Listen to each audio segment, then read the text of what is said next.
আজ তোমাদের মূলো বড়া রেসিপি করে দেখাবো। চলো দেখো, মূলোটাকে আমি গ্রেট করে নিয়ে নিয়েছি, দেখতে পাচ্ছ একদম গ্রেট করেছি।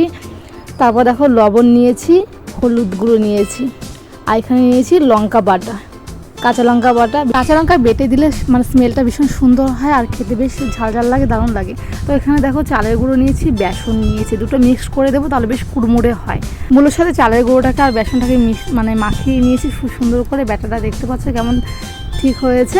তারপর তেলটা গরম হয়ে গেছে। তারপর দেখো আমি এখন বড়াটা দিয়ে দিয়েছি বড়ার শেপে। তোমরা যেমন অন্যরকমভাবে দিতে পারো, তো আমি বড়ার শেপে দিয়ে দিয়েছি। ভীষণই ভালো লাগে খেতে, ডালের সঙ্গে দারুণ লাগে মূলোর বড়া। তোমরা আবার খেয়ে দেখো।